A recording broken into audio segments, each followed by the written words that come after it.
Hi, fam. So glad you found us. Come on in and grab a seat on the couch. My name is Dr. Crystal in England, and this is my co host. Jordan Hendrith. And we are the melanin culture from the couch. Well, today, Jordan, tell the people what we're talking about. Want to dive into a hot topic. Our last session we touched a little bit on like kind of like the wealth gap and financial things from a history standpoint. But today we're going to dive into more present day and what it looks like within relationships and marriages and things like that. What does finances look like? Yes. So, you know, today we're going to talk a little bit from the perspective of therapists, right? And our experience is that we've had in working with couples, working with individuals, and kind of what we found.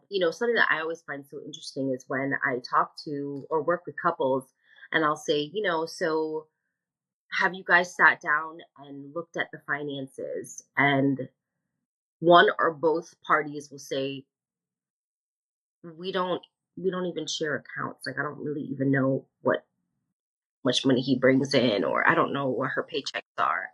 And it's like, wait, I'm sorry. So you were married for 17 years? It's been 17 years you guys have been married? Yeah. And y'all have never talked about how much money you make? Yeah, no, we keep that separate. Yeah, I can see why there's been problems with trust, right? Because if when we think about, oftentimes when we talk about trust, people think that automatically the only thing we're talking about is infidelity. Mm-hmm. But there's so much more to trust, right? Right. And part of trust is financially. Like, can I trust you that you're going to have my back? Or can you trust me that I'm being honest and forthcoming about what it is that I have or what I don't have? So, I mean, what's been your experience in working with couples and finances? What have you seen that has kind of shocked you? I think it's just piggybacking off what you said. Like it's based on the trust, but I've definitely seen some situations where people like kind of have no clue. They're just kind of going with the flow. Or I think the biggest one that is a concern is the lack of discussion before getting into a serious relationship or moving in together. Those type of things, like just understanding what the general understanding is going to be between the two. What's the dynamic? How are we doing things? And that's kind of scary. I've even seen where people you know, didn't understand each other's credit or, things like that. And then like, okay, we want to buy a home. Oh, this person got bad credit, can't do that. And it's like you said, that trust is kind of broken in those instances. Yeah. There's so much more tied to finances than just, oh, it's just money, right? Even, for example, in my culture, in the Caribbean culture, in the West Indian culture, there's this expectation that when your parents get to a certain age, and sometimes even before that, you're expected to financially take care of your parents, sometimes your siblings, and if your partner isn't used to that, that is also like a burden, right? Because, for example, I have lots of cousins where their parents are like, I want this and you have to give it to me.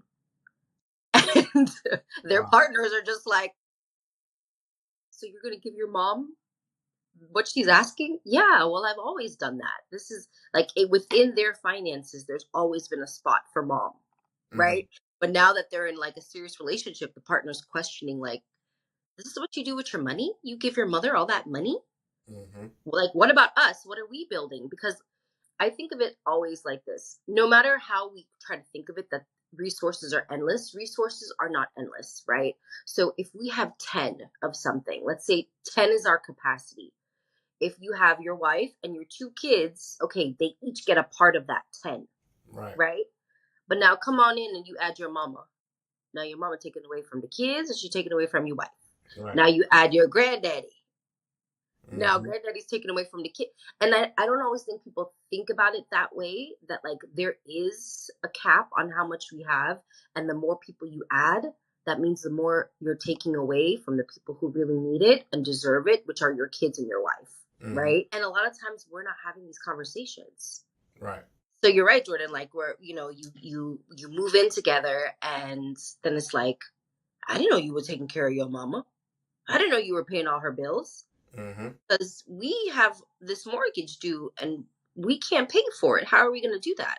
Oh, well, I don't know. You got to figure it out because I still got to pay my mom's bills because I've been paying it my whole life. Heavy, heavy stuff. And Heavy stuff. what I see a lot, even not just in relationships, but our single people as well, money can create a lot of other issues, right? That lack of Yeah, stability can create so much stress, anxiety, depression, and it's not healthy. It's not a healthy way to live. you're right. I mean, even on your own as an individual, like what you're saying, if if I know that I'm not going to be able to pay for my rent and already I'm inclined to suffer from anxiety or depression, you kind of sometimes you might get to a place where you might question like, why am I even living? Like, what is the point of this? I every month I'm struck, and I think this goes even into, and we're about to get into something even bigger here, Jordan. But this goes even into our political climate now. Mm-hmm. When we look at the generation coming up, and for the boomers at this age, at like 30 something or late 20s, they had houses that they owned. They had all of these different opportunities to use their finances.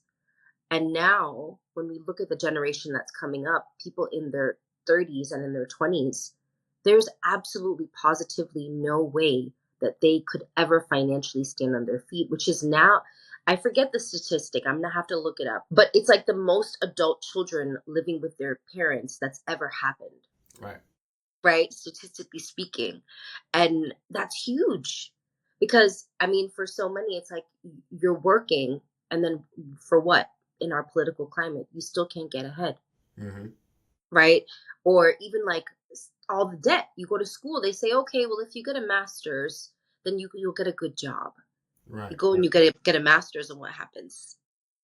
You're not getting paid like you thought you would, or you know, I think this was some of the best advice I got, and I wish I would have took a little more heed prior to hearing this. But I had a professor at FAMU that said, "Do not take out more than what you expect to make your first year. So if your salary that first year is going to be 35,000, you shouldn't have more than 35,000 worth of debt. But what you have seen is people having probably triple that or double that at least, and that's like you said, that's causes a big issue. Like you said, trying to live on your own or trying to be independent. Because after a while, it feels like all your efforts, there's no payout, right? Mm-hmm. Like you're not getting any, back in the day, which is why I cannot stand when people sit, like when parents say this to kids, if you put in the work, then it will pay off. That's not true. Yeah, That's not true.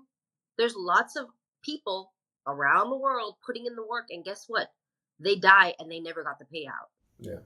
So, like we have to be so careful with these messages around finances that if you keep your head down and you just keep going, one day you're gonna make it.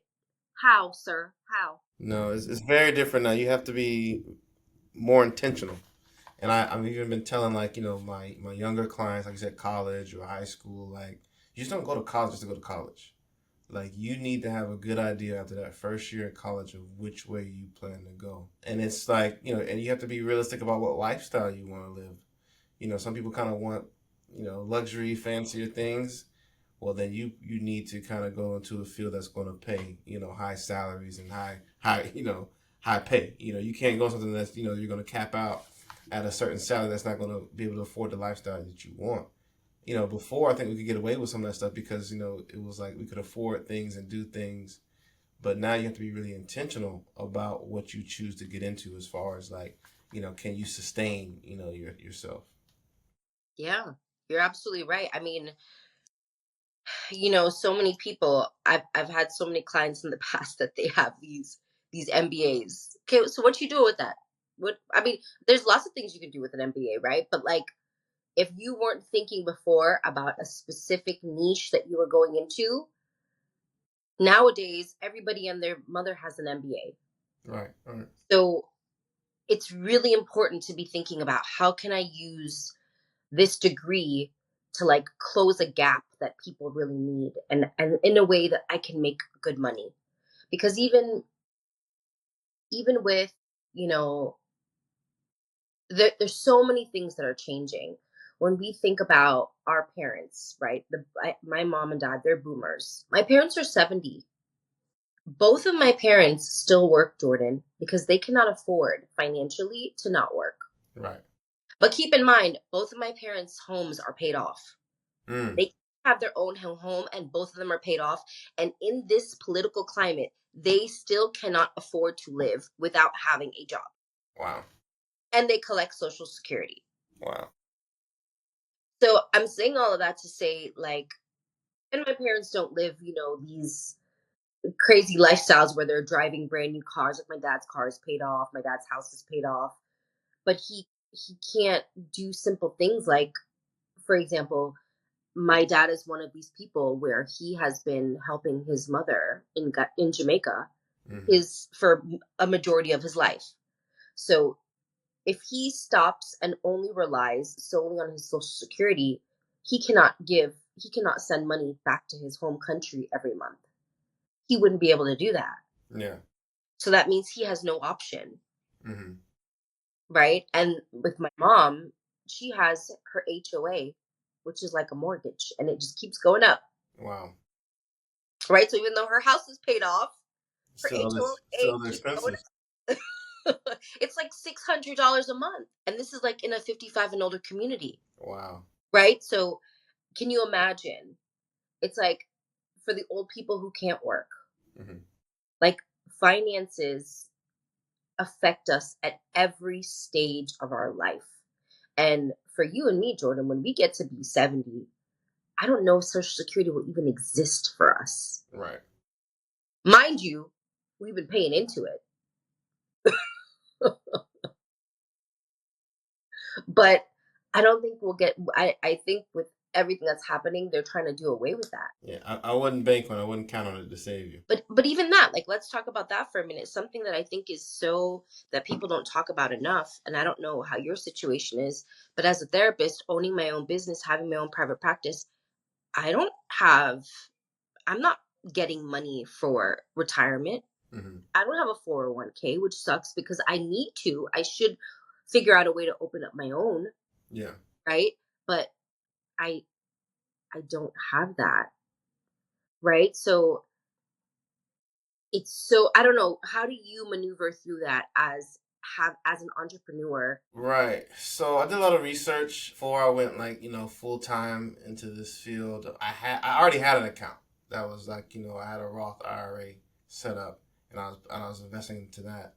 Now I'm kind of going through this transition phase of like turning my LLC into like an S corp and Yeah. kind of like pay myself a salary and stuff. So there's some other accounts that could be more beneficial than what I have now, but I haven't. I'm still, in the process of doing that, so I haven't transitioned to that new account yet. But yeah, I've been kind of prepared for that. But you're exactly right. It's much different when you work for yourself because you have to budget that, right, and say, okay, this amount of much money is going to go towards retirement into this account.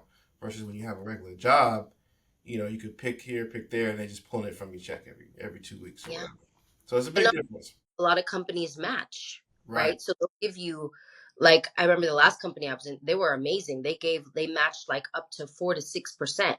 Mm-hmm. So it was such great money in my 401k at that time. But then things happened and I had to pull all that money out because I needed it. Right. Right. For my daughter to be born at home during COVID, I needed money, Right. right? So sometimes things come up and you have to, unfortunately, like I had to use my 401k. In hindsight, I'm like, okay, well, I still would have ended up using that money, but it's not the financial landscape now is not what it was for our parents. And I think this also ties into one, why there's so many problems with young people just feeling inadequate Mm-hmm. because there's nothing to show to say, oh, look, you went to school, you got this wonderful job, you're doing all these things here, you can own a home. Or there's no incentive, if that makes sense. Right. Right. Right. Yeah. To like the fruit, they're called the fruits of your labor, right? And I think what's different is that like when I look back, seeing my parents work for 20, 25 years, own a home, be able to retire. Like, I don't see that anymore. Like, I don't see somebody sticking with the same job straight for 20, 25 years, unless you just have that trajectory of like, you could move up in this establishment and make a nice salary, and it's going to grow every year. Those type of things, you're going to get raises and stuff.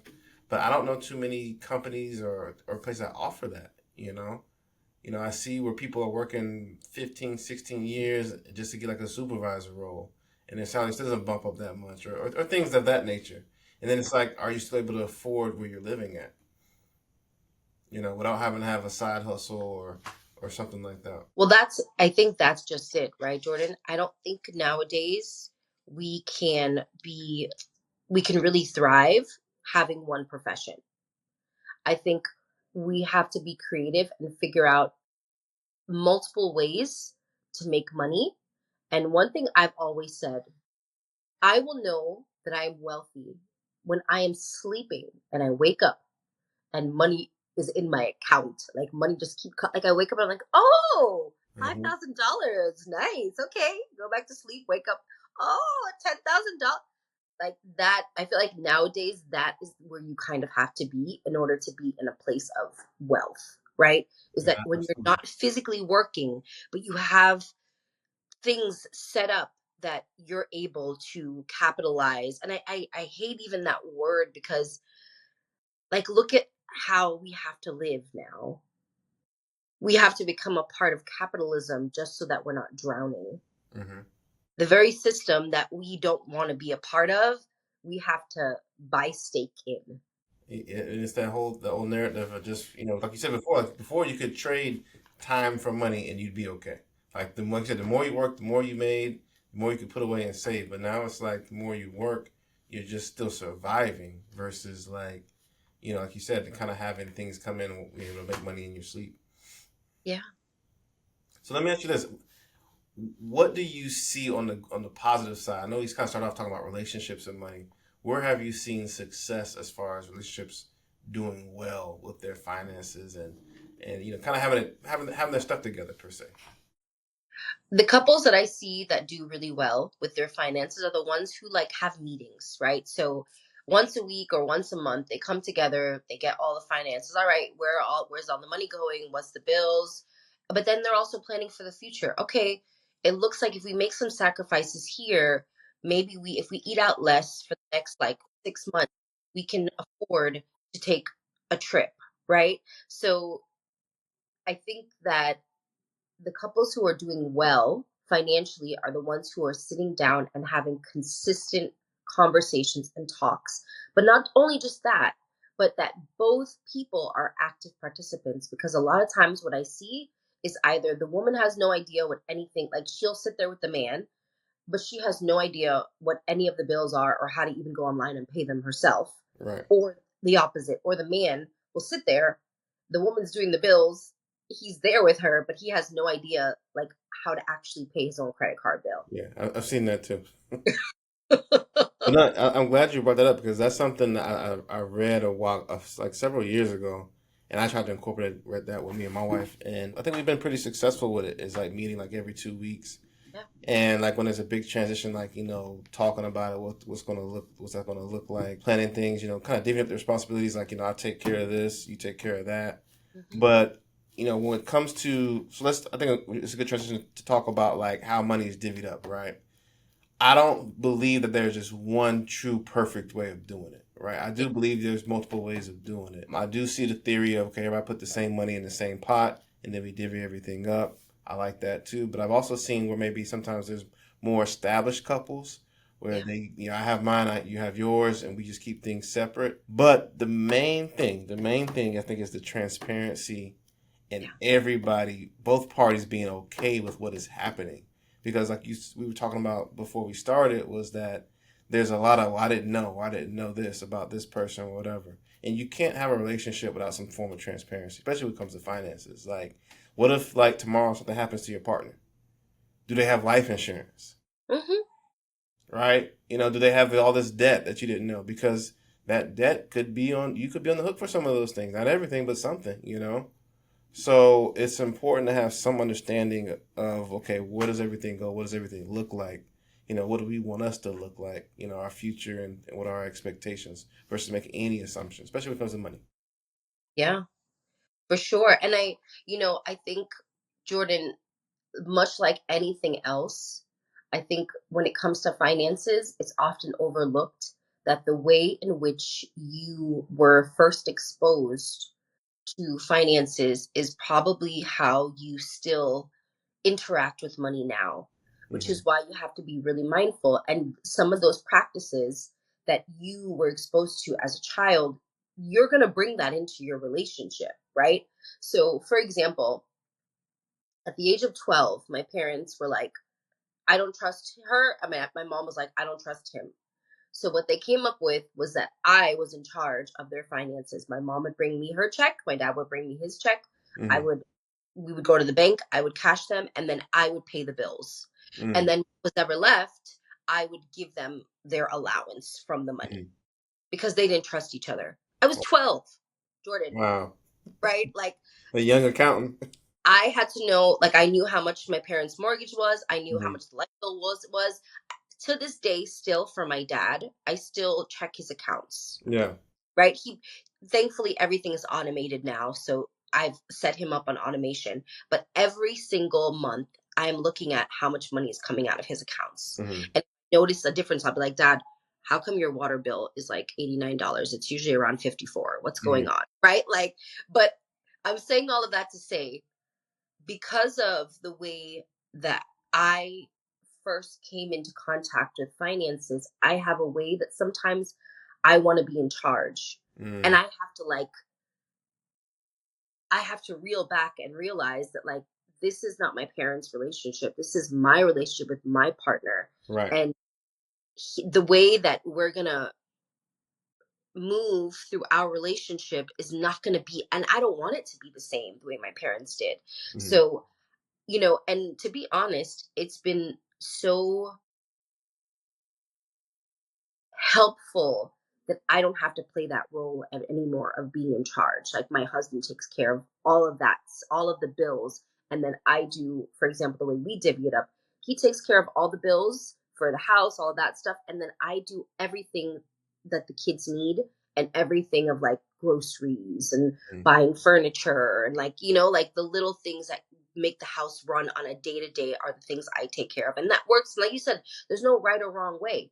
For another woman, she might be like, no, I don't like that. My Right. husband should Right. pay for everything. But for me, I don't that it works for me. I don't mind doing that, right? And you guys are transparent about that, and you're on the same page with that. Yes. That's the Yes. key. And definitely, that is definitely the key.